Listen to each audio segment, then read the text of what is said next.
All right, guys, welcome to another episode of Tech Talk, where we show you how to embrace technology in order to move your business forward. I'm Ramya Warrior, the chair of Tech Talk, and today our guest is Laurel Bern. Now, before I introduce Laurel, I want to thank our sponsor, Blackman Plumbing Supply, for sponsoring this Tech Talk. We need the help of our industry partners to bring such valuable information to us. Thank you, Blackman Plumbing Supply, for pitching in and helping us grow. We truly appreciate your support. Now, one small housekeeping announcement. Hold on to your questions till the end so that we can go through the entire presentation. And please make sure you change your chat to everyone. Otherwise, only the panelists might be able to see it. So now let me introduce you all to Laurel. Laurel Bern is an award-winning New York interior designer, blogger, brand ambassador, and keynote speaker. Laurel's design work has been featured in national as well as Westchester County Shelter magazines. However, after 21 years as the principal designer in her firm, Laurel Bern Interiors, she has turned her focus to blogging as a full-time occupation. Her award-winning blog, Laurel Home, has drawn a large following due to her candid style of writing, useful information, and warm community of readers.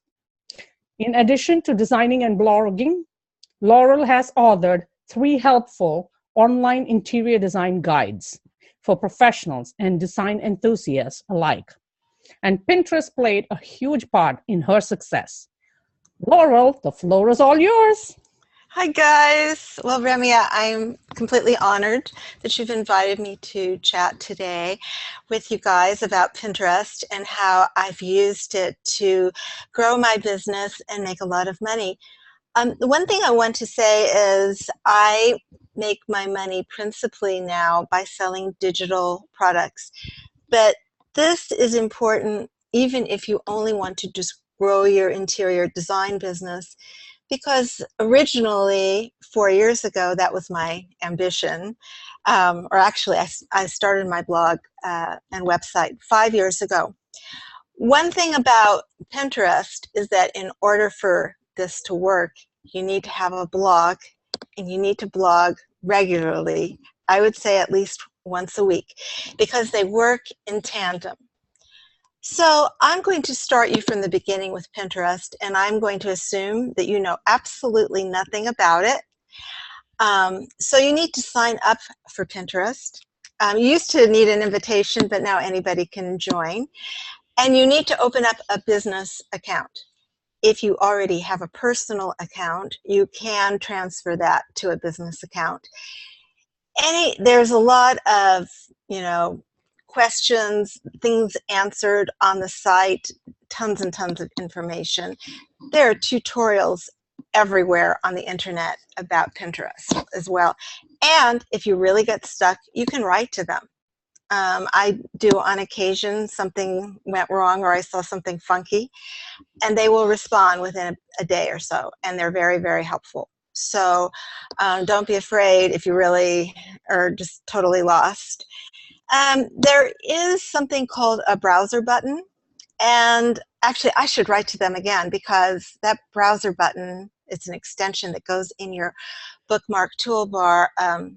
It's very hyperactive, let's put it this way. It kind of was showing up in my blog posts in WordPress. It's very, very odd. So anyway, for this to really work the best way, you need a WordPress blog so that you can have the plugins that you need. Can you do this without a WordPress blog, a Blogger blog, or Squarespace? Probably, but that's not my experience, so I can't really help you with that. But so after you've opened up your account, you need to set up your boards. And boards, it's a virtual board.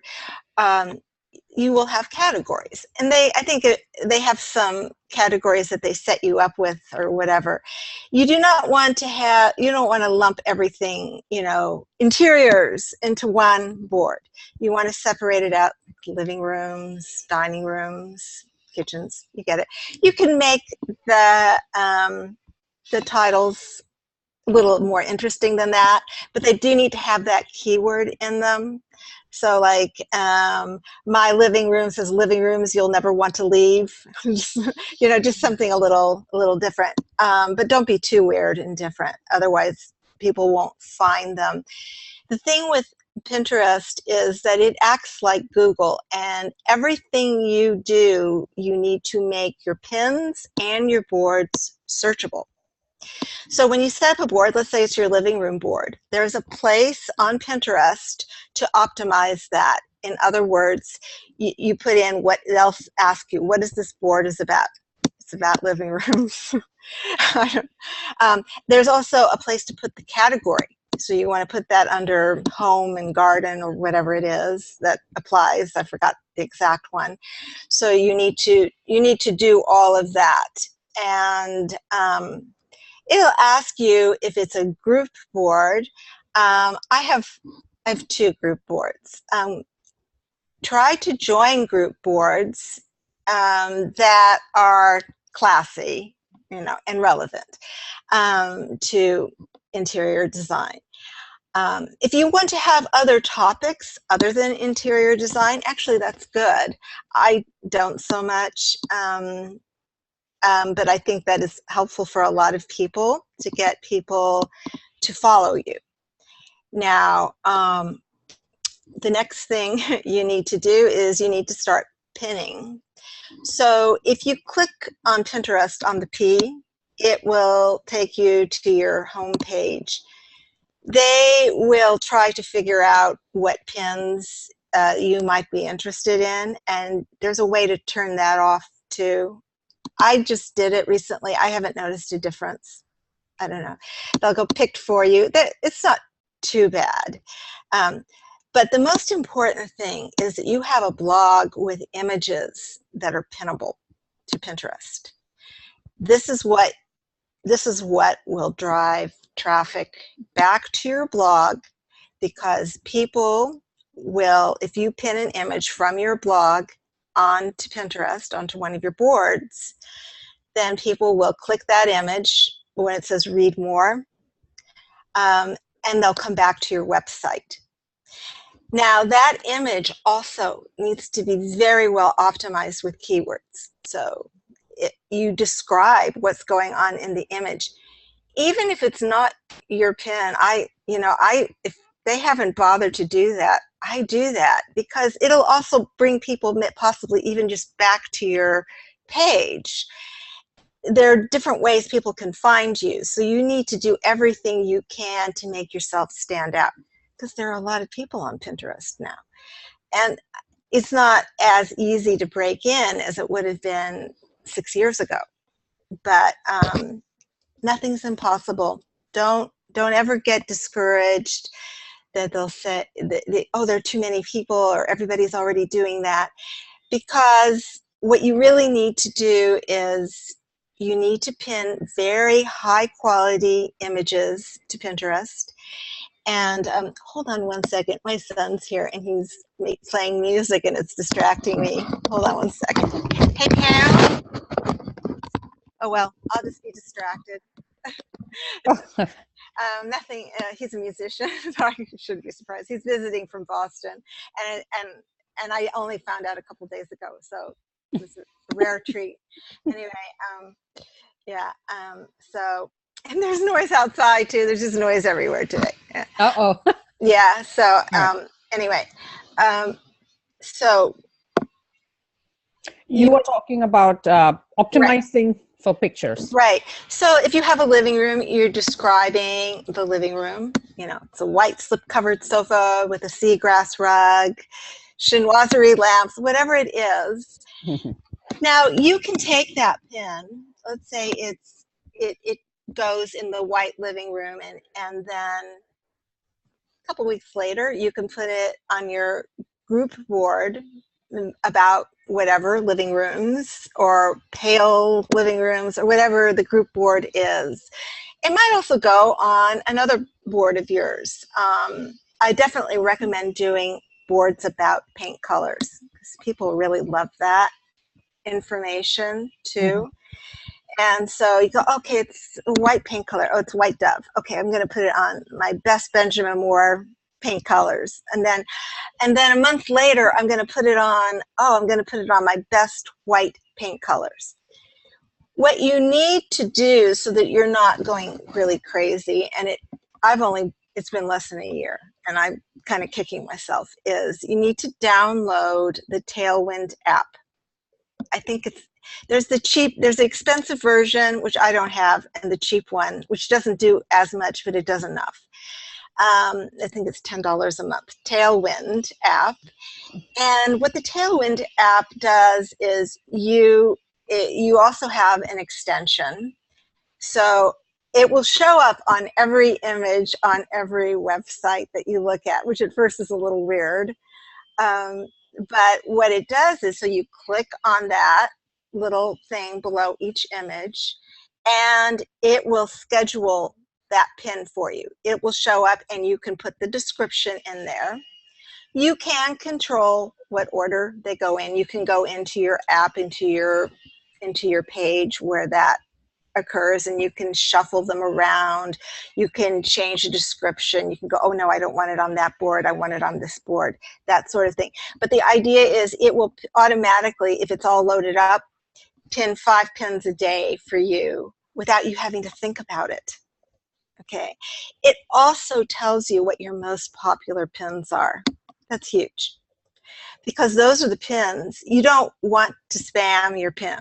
You want to spread it out.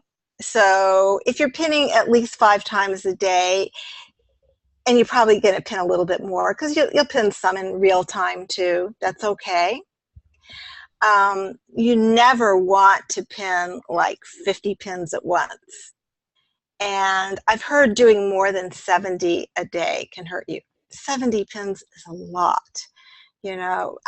But Pinterest, it can be a little bit addictive. So just load them up onto your Tailwind, and then you don't have to flood your feed with too many pins at one time.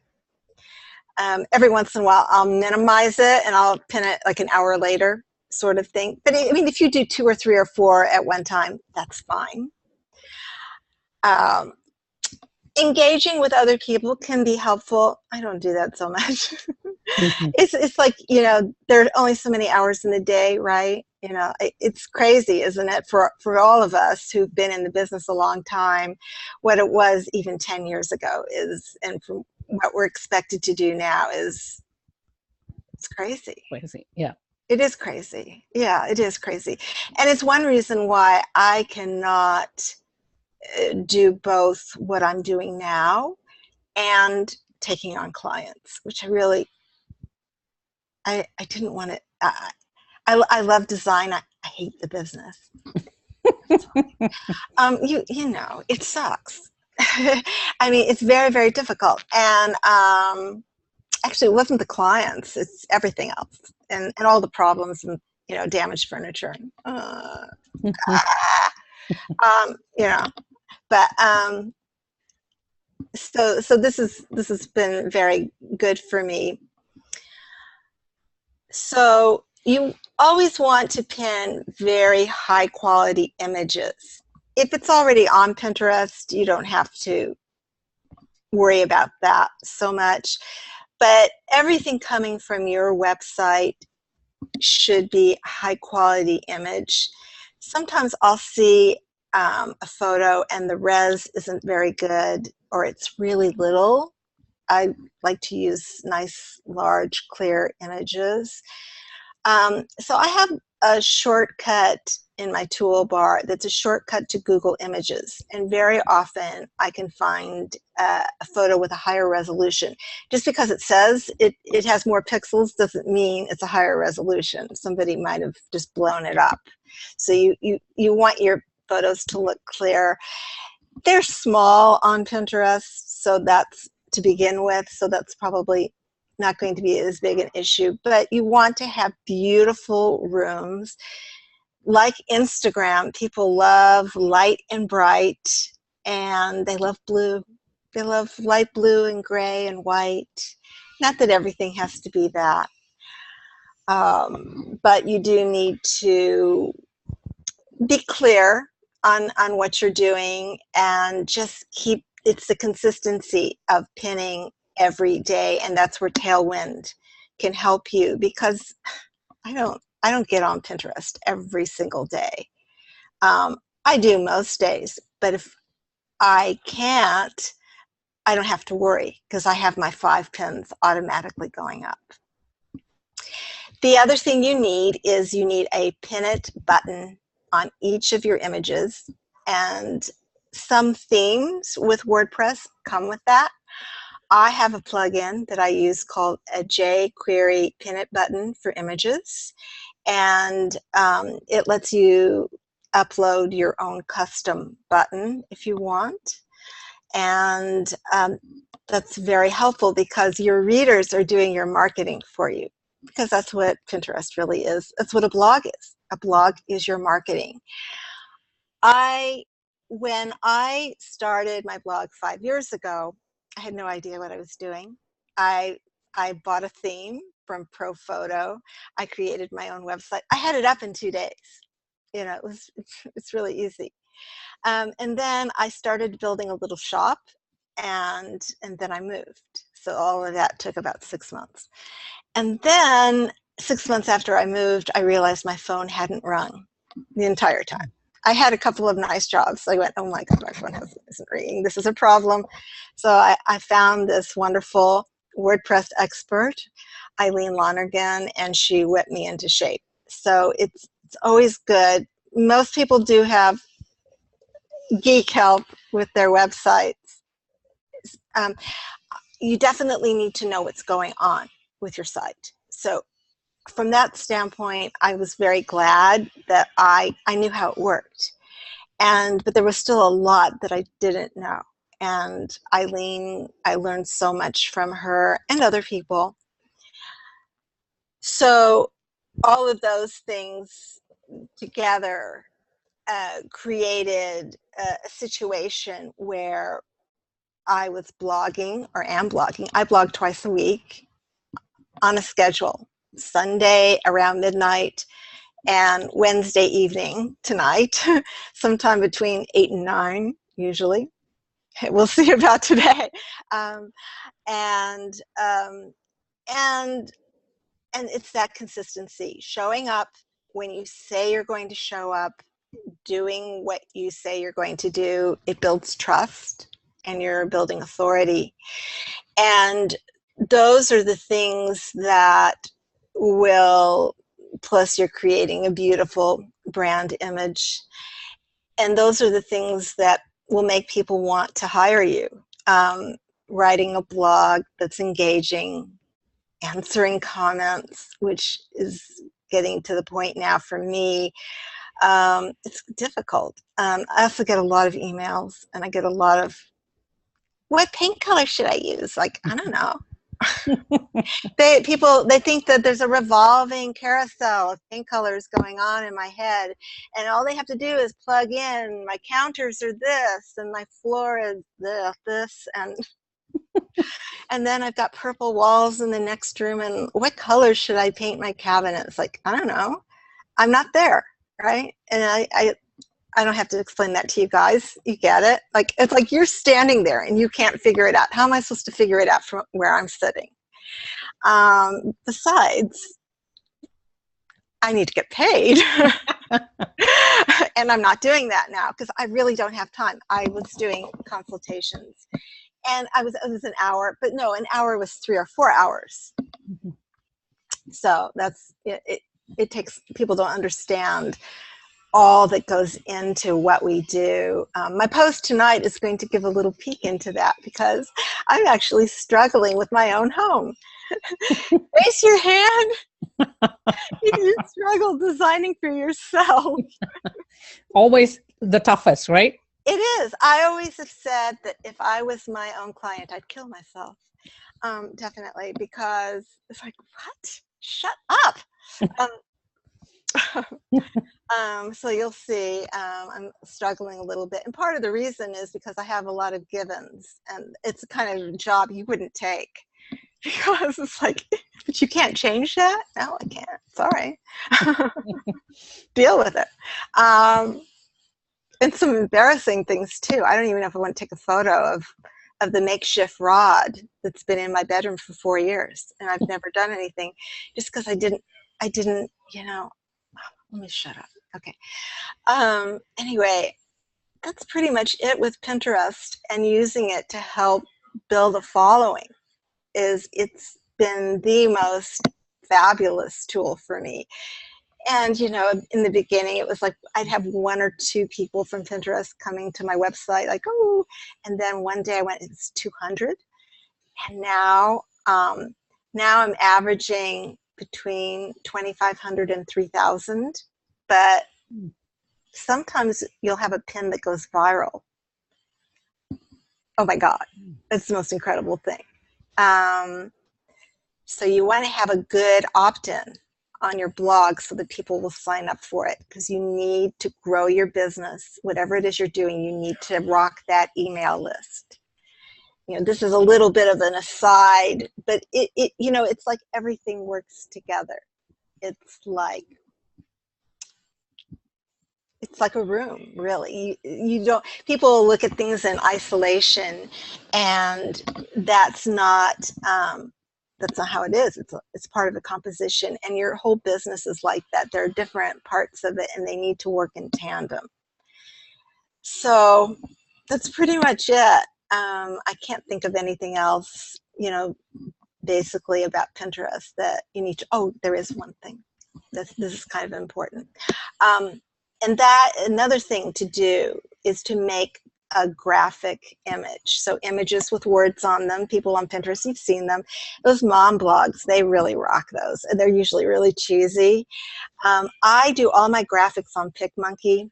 Some people love Canva. It's different. There are pros and cons to each, but I'm pretty comfortable with PicMonkey. You can use lots of different programs to put words on images. So you just put a catchy headline. Sometimes you can put a little white or light color, different color, little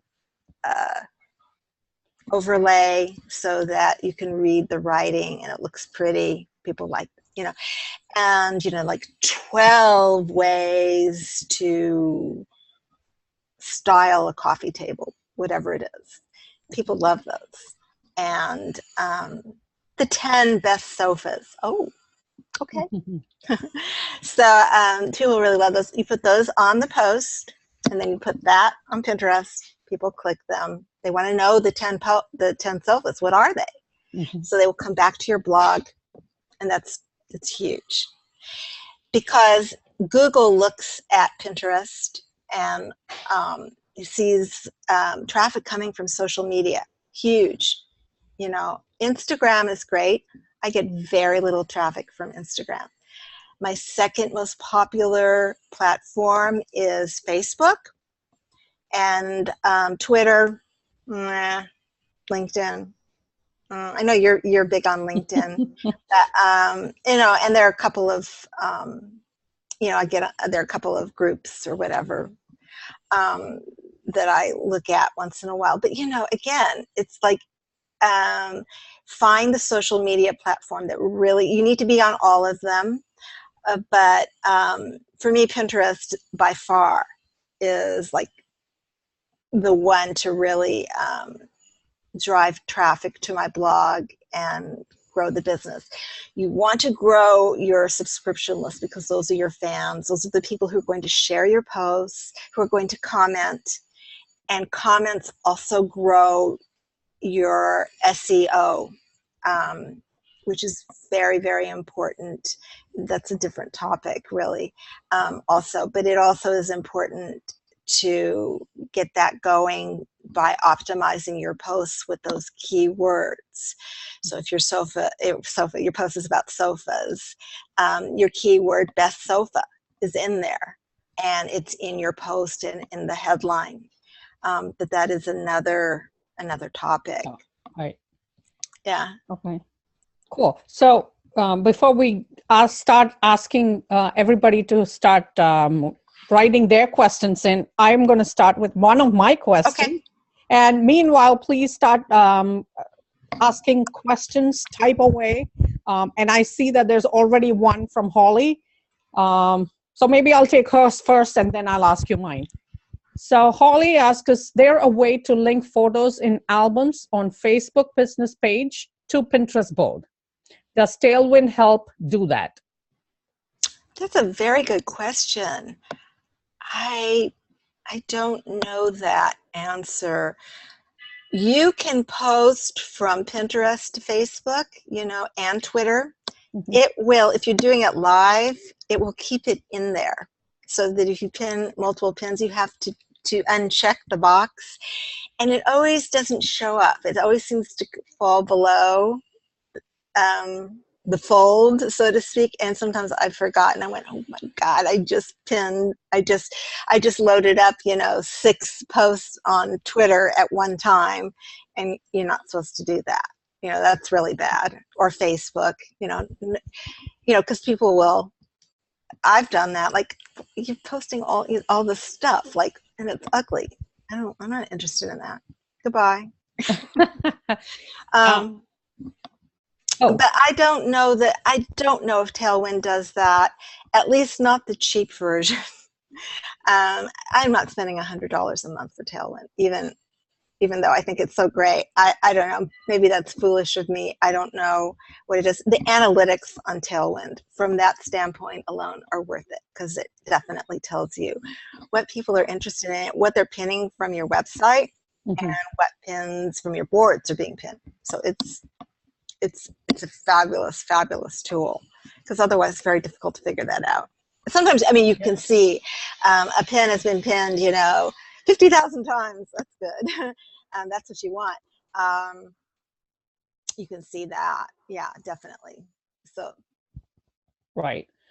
So I know we can use like programs like Hootsuite. Yes, I'm not very good with that. I really am not. You know, it's funny. We all have our limits. And that probably, and that's something like I probably would get on there and go, why didn't I do this sooner? That would make my life easier. Right. Well, with Instagram, I have problems, but I know those kind of apps actually help us. It's not like pinning, but you can post it on Facebook, on LinkedIn, and all like different pages and stuff in one instant.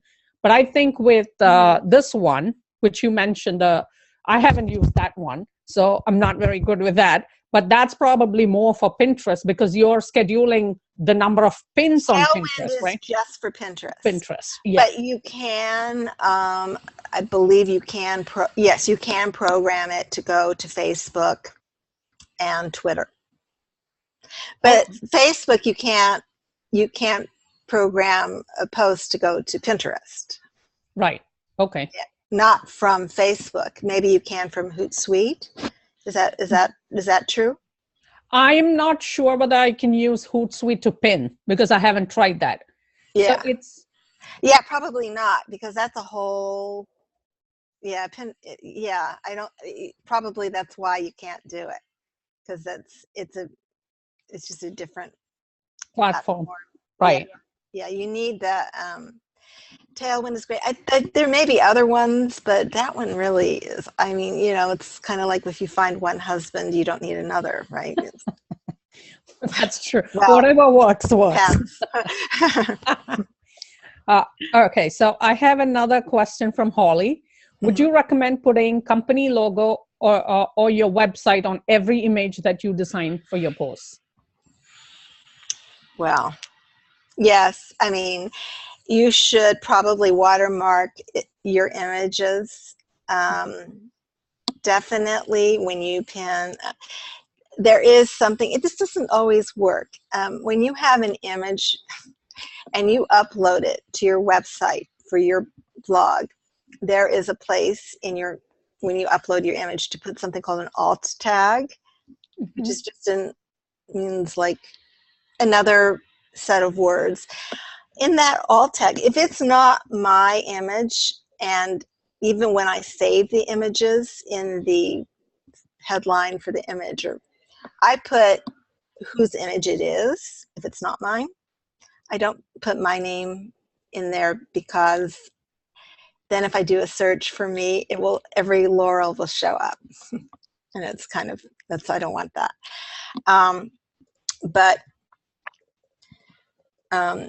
So in your alt, where it says your alt information, I usually just copy what the title of the image is. So, but you put descriptive terms. You don't need dashes or pluses or underscores. I see that all the time. I just write it out, and then I save it .jpg or .png or JPEG, one of those three. Whatever it is, I can't figure it. A PNG is a larger file. I don't know why there's the difference between JPG and JPEG, but I guess they're basically the same thing. So another thing for your website, this is kind of, that's very important, because you want your website to be fast. Everything works together.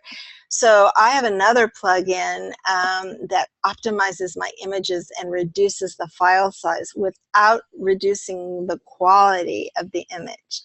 And the plugin I use is called Kraken, Kraken. I'll spell that again, Kraken. And a geek told me about it a couple years ago, and it will, because I have something like 7,000 images uploaded at this point. So that can slow things down a lot. And this, that helps to reduce those file sizes. Yeah. So did I answer that question? I sort of went off on a little tangent. No, yes, you did. And I've been like busy typing. Okay, so Mary Sfera is asking, is there anything you can do to protect your photography? Or what would you see, or what to do if you see your photographs on other sites without a photo credit? So I think you already answered part of the question about watermarking. You can write them, and you know, and I go to great pains to find the original source on my website, because I wouldn't want somebody doing that to me. I have seen it, and I just write them politely and go, oh, that's my image. You know, here's the URL. You want to link to the page where that photo showed up, not just to their website, ideally, or to the, or like if it's from Eldecor, just eldecor.com. I probably did that more in the beginning because I was ignorant. But to this specific article that it appears from is really the right thing to do.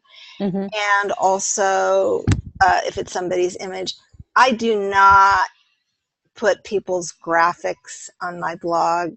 I've seen people do that, and I think that's really tacky, to like take a graphic that somebody took, you know, maybe hours making, and put it on your blog for people to pin. If it's a graphic on their blog and it's not their graphic, that's different. It's just something that came from a university or something like that. That's different. But you know, a homemade graphic, you can see that they made it and it's theirs. That's not right. Make your own, okay? And I've had some people don't know, they've lifted my entire post because they liked it. Like, thank you, but duplicate content, dude. Plus it's, you know, copyrighted. The appropriate thing is to write your own post and link to my post. Win-win. Okay, your own post, and Laurel Bern wrote this fabulous post about, and I do that sometimes too, because A, it saves me time. Why should I reinvent the wheel? Somebody already wrote this fabulous post. So, but if you have an image that's super important to you, number one, I don't know that I would upload it on the internet if you don't want anybody taking it, because they will. And they have a right to. There's something called fair use. If they're saying it's theirs, no, they don't have a right to do that. Obviously, and I've had that happen to me too. So, yeah. And then there's some people who don't attribute it all so wrong. And I always try to on Pinterest. If I've originated that pin, I will go to great lengths to find whose it is. Sometimes I write on my blog, I don't know, source unknown. If you know, please tell me. And people do sometimes, and it's great, and then I go and I put it in. Twice in 5 years, somebody's asked me to take something down. Twice. So I have on occasion asked permission. If it's more than a couple photos, I usually do. It depends on who. If it's somebody really famous, I wouldn't worry about it. They don't care. Yeah. Cool. All right. Yeah, no, they're happy. And they should be, because it's free advertising. A backlinks, you want backlinks. You want links from other high quality websites, because that also gives you more authority in Google's eyes. Like, oh, they're linking to Laurel. Because you don't link to crappy content. You link to great content. All right. So Rona is asking, do you have to use your original images or other things you see out there? Is that okay? Well, I have images on my blog posts that are not mine. I've attributed them on the website. Okay, so when they come back to my website, they will find a link back to the original source. At least 90% of the time. Okay. Whether that shows up on the image, I cannot control that. I have that in the image name. It doesn't always show up. Sometimes just the title of the post shows up, which in my titles are a little wacky. Like, they're not always really, the keyword is in the title, but the idea with the headline is to make it compelling so that people open it up. Like, after the Design Bloggers Conference, you guys will love this.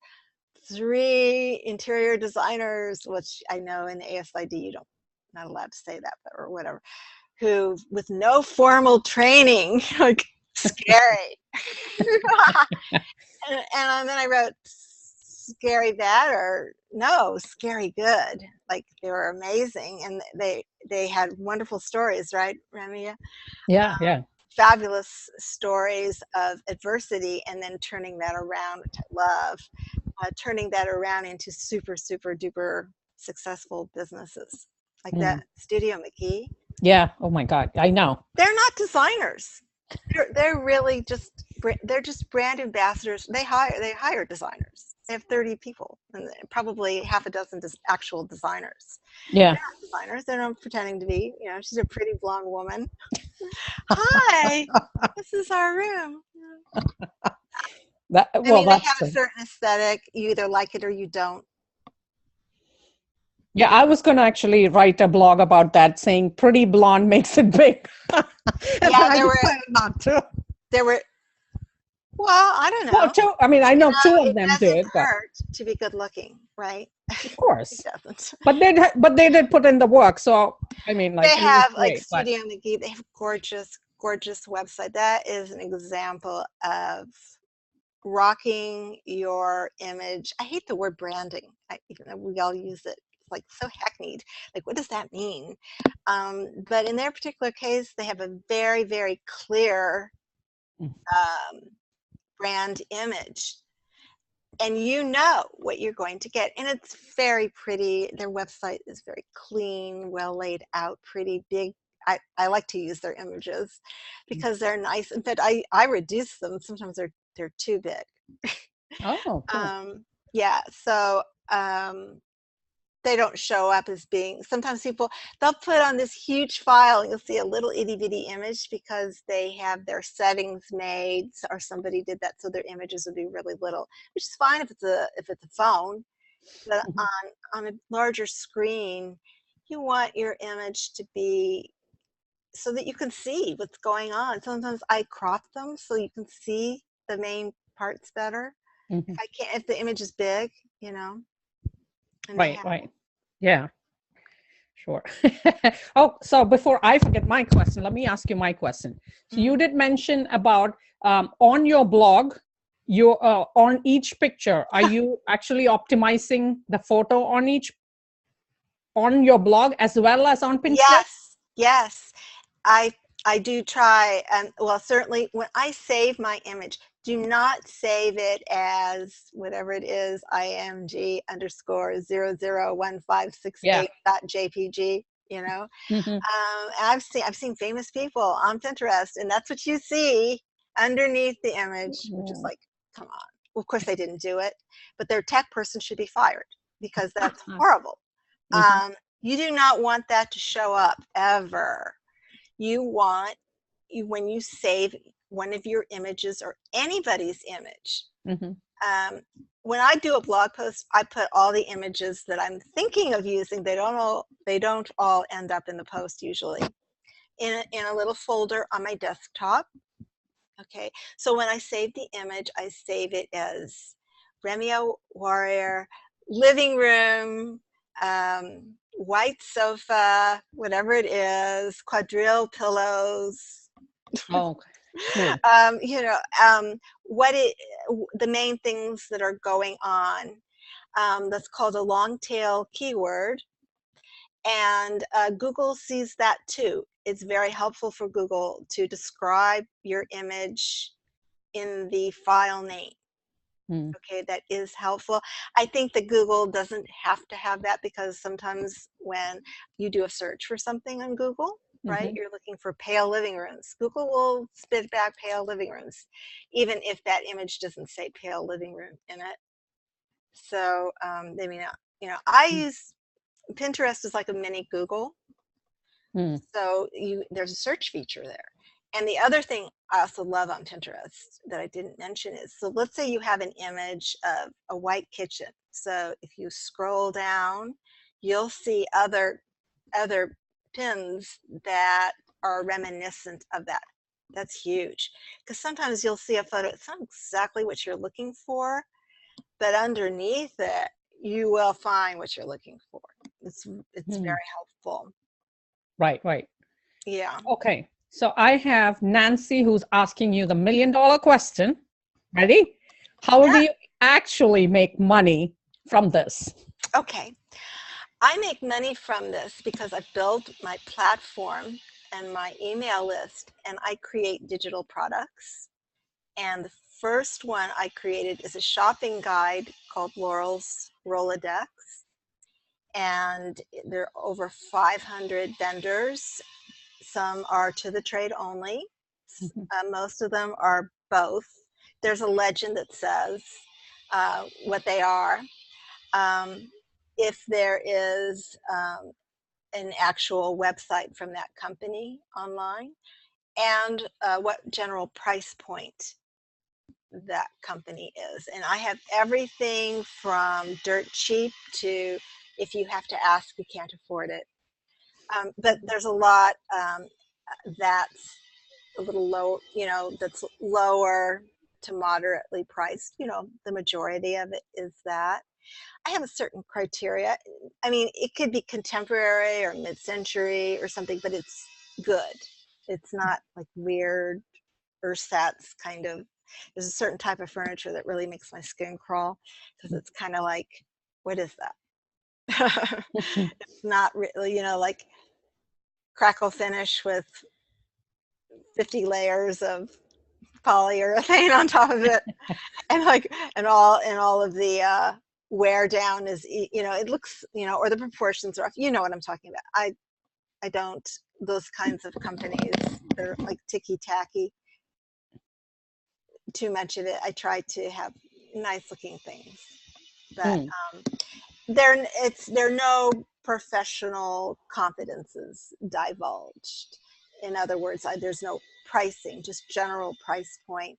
A few of the websites are to the trade only. So if you're not in the trade, anybody can buy it. I didn't want to be a police person, and people can get it. I mean, anyway. So the majority of people who get it are designers.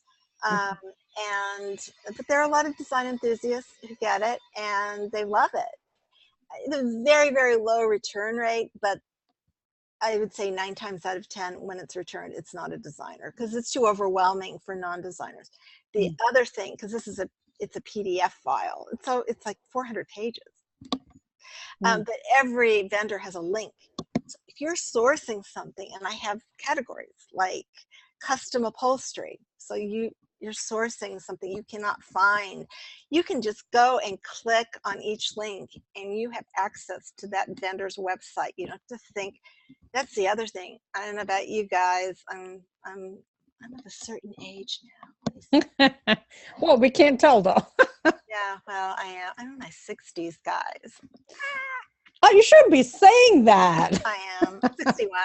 Yeah. Cool. Yeah. Great. No, I can do it. I can say anything I want now. I can say all the swear words I want now. Although people will still chastise me. It's really funny. So do you actually put pictures of some of those on Pinterest so that you get people to come in and look at the Rolodex, or you just have that? Because I've seen your I'm bad main... about promoting myself. Once in a while I do. Yeah, I know. I should be better about it. So I did that, and then the next product I created was released last May, and it's a curated Benjamin Moore color thing, and it's unlike any other one I've ever seen because I have 12 different whites. I have every color family. I have brights. I have lots of neutrals. I have lots of the ones that people. It's 144 colors, which is still a lot, but. And it's meant to be a guide. It's not meant to be, this is the color you will use. I mean, sometimes there are a lot of those, and I have a universal color palette that's like 66 of them, nearly half of them, that they all go together. I mean, you wouldn't use them all in one room, but they're really the kind of colors that really go with all the other colors. And then it doesn't mean that the rest are bad. It just means like pink is a little difficult because, unless you're Windsor Smith, you don't put pink and gold together. She does, and it looks great, but most of us, it would look like pink and gold. Don't look so great together. Purple is also a difficult color with some colors. So I have pretty much every color in there represented, reds, yellows, greens, blues. And then 6 months after that, I created a sister companion. They're sold together now, that I put all those colors into 40 paint palettes with boards, like mood boards, but I made them on PicMonkey. They're kind of cool. And then color families, like these all go together, and then these all go together, and then this family goes with this family, so that you could mix and match, and people really have loved that. So that's sold together as one product. And then if you get everything all together, you get a $30 break if you buy everything all at once. Cool. It's all available on my website. Okay. That's my little plug. Sorry.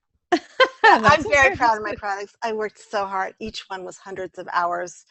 It's tremendous amount of work, but you cannot do it if you don't have a platform. When I had my little online store, what I didn't say is it died. It died in an update. It died. Okay, don't ask. It just died, and nobody was ordering anything. Nobody was ordering anything because no one was reading my blog. Okay, you need to build up your traffic, which will help build up your subscription list. And you need to you need to offer them something of value, a free ebook, a guide, whatever. So to help them with a problem that's keeping them awake at night, so just whatever it is. And you don't, it's really like a blog post. You don't call it a blog post. You could take it from a blog post and beef it up a little bit. It's not, you shouldn't spend more than a day making it. And you make a PDF file, and then there are different ways to get it on your website. So, and then it works. I use Magic Action Box. It's another plugin. Magic Action Box. What does that do? It integrates with your email list. I use MailChimp, and I'm getting too many emails that I'm sending out are going to people's spam. And I know they're going to spam because if somebody hasn't opened up an email in 6 months and they've been on my list for a while, that means they're not getting it. So they either change their email address and didn't forward it, which I've discovered from selling my products that a lot of people don't do, which is I'd be dead. I did that. You have to forward your email. But anyway, or most likely it's going to spam. Yeah, that's true. I've heard great things about ConvertKit. And what does the ConvertKit do? It's the same thing as MailChimp. It's an email service provider. Yeah, and I guess, it's a good name because the idea is that you want to convert people who come to your website into subscribers. This is true. You can have people coming from Pinterest or Facebook or wherever, or from a Google search to your website, but unless they subscribe, they're not coming back. So you need to get them to subscribe. And at the bloggers conference, I showed what I call the wimpy opt-in, which is subscribe to our newsletter. All right. These are people who don't know you, so they're not interested in your news. Okay, not yet. They will be. They definitely will be. And it's not a newsletter that you want them to sign up for. You want them to sign up for your blog with all the information. Newsletter sounds like it's about you, your news. People aren't interested. Even they want to know what you can do for them. So your posts, your blog posts, need to be rich in information that can help them.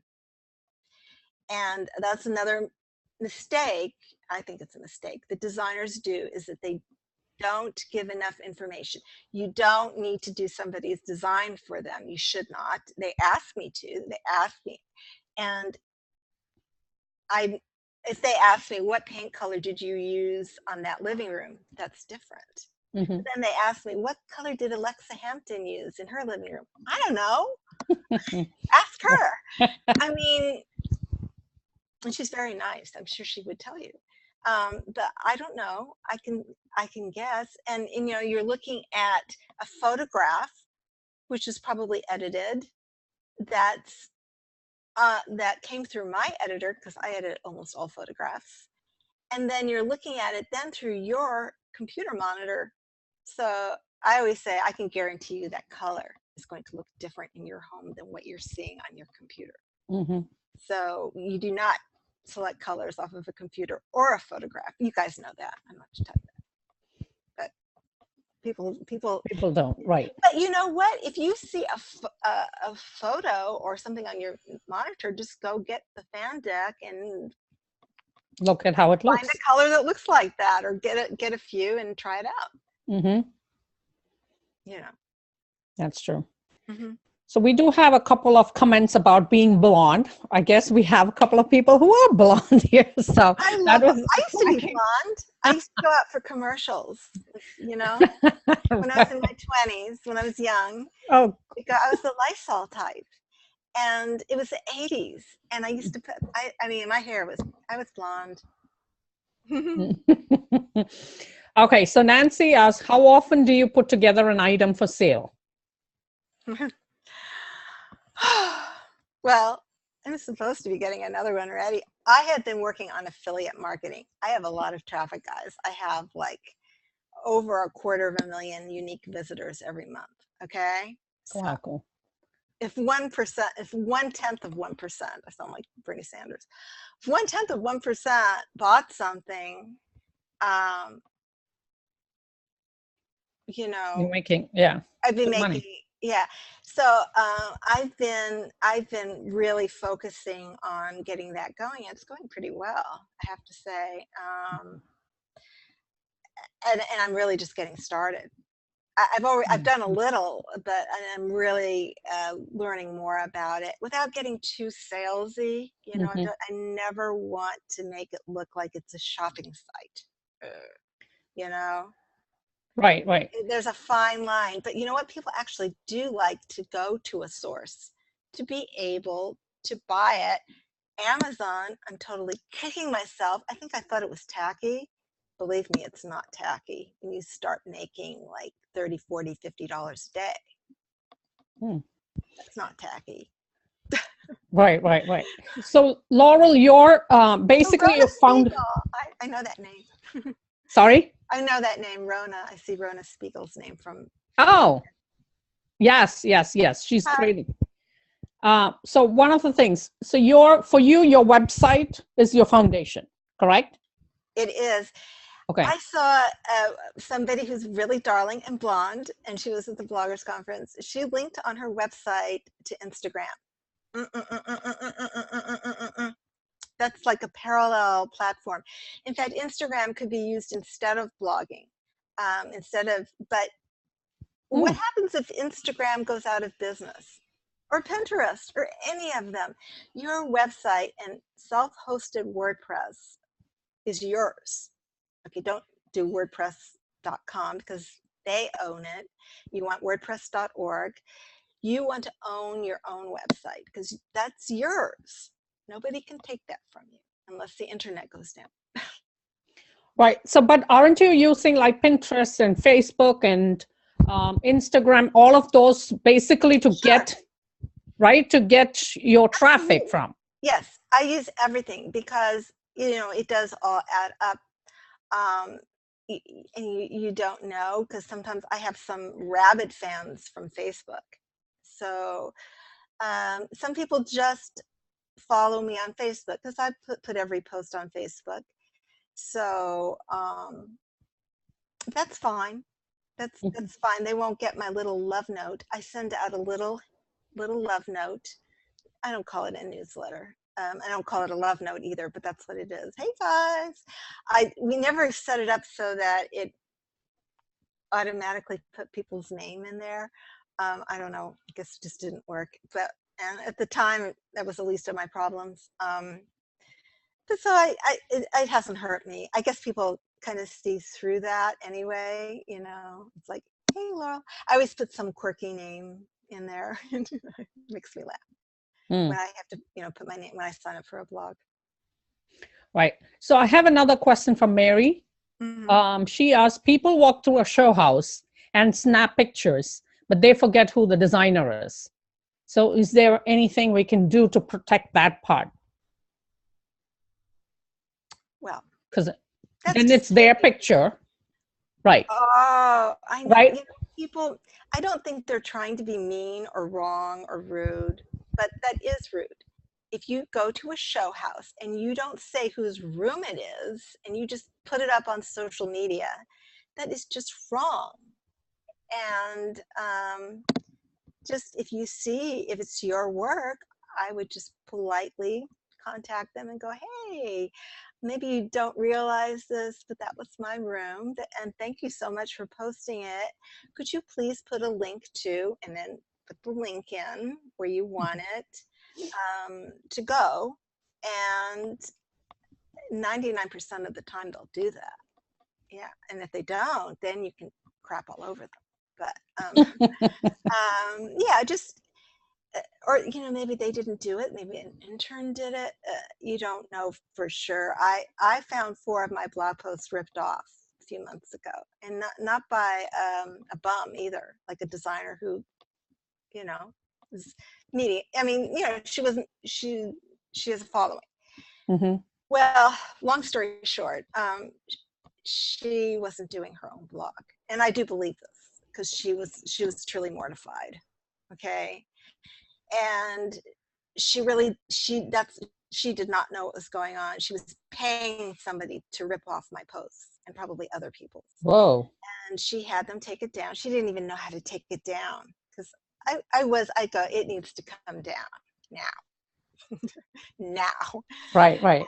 Um, I don't know how. Well, you need to know how, because that's not cool. You do not want duplicate content on the internet. Okay, Mhm. there's a way to do it, and then people really go glazed over, rel equal, no follow something. Mm. canonical, these kinds of words that we don't really need to know what they mean. So there is a way to do it that tells Google that that's not your post, it's somebody else's post. Okay. Google probably knows those posts are mine because I made them 2-3 years ago, and they were already indexed under me, and he knows that that bitch ripped her off. Okay. And she could get a penalty for that. Okay, too. I could get a penalty for it. Right. It's called a Google slap, and it happened to me once. So did you report it to Google? No, you can report it to their server. There's something called it's a whois. You can find out. I forget how to do it, but Google it. If I don't okay. How do you find out who somebody's server is? And you get their IP address. Yeah. You can get it that way, and you can find out you can write their server, and you could go, this site is stealing my intellectual property. You know, and a server doesn't want to get, you know, into like a legal issue battle. Yeah. Right. So their server could shut them down. I mean, I'm sure they'll try to make contact. They'll try to, you know, get the content removed. There's a whole thing, you know, you may know this with the DMCA takedown notice. If you have to go through a whole rigmarole to prove that it's your content. Isn't that horrible? I've never had to do anything like that. And again, a couple times somebody asked me to take something down. It's gone. I don't care. Gone. Right. Yeah. Once I tagged this photographer on Instagram. I tagged her. It's the right thing to do. Take it down. I go, okay. Okay. All right. Laurel, I think we are definitely out of time. Okay. So I'm going to wrap it up. And I know that was a whole lot of information, a lot of aha moments for me. And if you guys had an aha moment, please give her a shout out on social media, because that's always helpful. And use hashtags Laurel Bern, or unless you want another hashtag, Laurel. Gosh. I don't, what do I use? I think on Instagram, I'm Laurel Bern Interiors. You're supposed to use the same thing on everything. No, okay. I didn't do that. I don't do everything right. And, you know, it's like too late. And on Twitter, I'm Laurel_home, because one time my URL was Laurel-home, and then I realized no. And then I had another website. I was a big mess. Which was so do you prefer Laurel Bern Interiors or Laurel Home? Fine. Laurel, okay. Laurel, yeah, you can use Laurel Bern Interiors. Okay, so yeah. Please give a shout out. I do hashtag Laurel Home blog and Laurel Bern Interiors on Instagram. I hashtag those. Okay. So please make sure you give Laurel a shout out on social media. Thanks. And also use the hashtags ASID and TechTalk. Now, you would be doing me a huge favor if you could also tag me. So this way I can keep track of all the social media shout outs. Yes. And that's really important for us to be able to get great speakers like Laurel. So how do I tag you? TechTalk and TechTalk and ASID in New Jersey, ASIDNJ. And I mean, tagging is just basically at Remya Warrior. Right? Okay. Yeah. And once again, thank you so much to our sponsor, Blackman Plumbing Supplies. Now, I don't know if you guys have ever looked into their, okay, so Blackman Plumbing Supply. If you have checked their About Me page, the purpose of the company is to improve the quality of life for our customers, community, and employees through exceptional service and products. And the values that they have listed is respect, personal development, integrity, pride in performance, exceptional customer service, and relationship building. So we can see that by supporting our Tech Talk, they already value the personal development and relationship building. So please give them a shout out too, because it's because of these sponsors that we're able to bring you Tech Talk. And I really want to thank each and every one of you for your time. And we will see you next month for the next Tech Talk. And Laurel, once again, thank you so much for spending this time with us. Oh, thanks for having me. I love, there was a time I knew nothing. I didn't know where to go. Sometimes I would ask people, they ignored me, which is awful. Right? Like, why are you ignoring me? It's just a simple question. Right. And so I know what it's like to be overwhelmed. This is very overwhelming. Just take it easy. Just keep learning. Keep blogging. You need to keep that going at least once a week. And I know it's tough because we're all really busy. If very minimum twice a month, but very minimum. But don't just abandon it and then come back 6 months later and Right, try to do it. Right. No. Consistency. Yeah, just do it. Make a commitment to yourself. All right. So Holly George is also thanking you, Laurel, for sharing so many tips. Yeah. And giving us your time. And she has already found your Pinterest page. Oh, great. Yeah. I think it's Laurel Bern. I think. Okay. Yeah, but right. Thank you. Well, again, thank you everyone for your time, and I will see you next time on Tech Talk. Bye-bye. Bye-bye.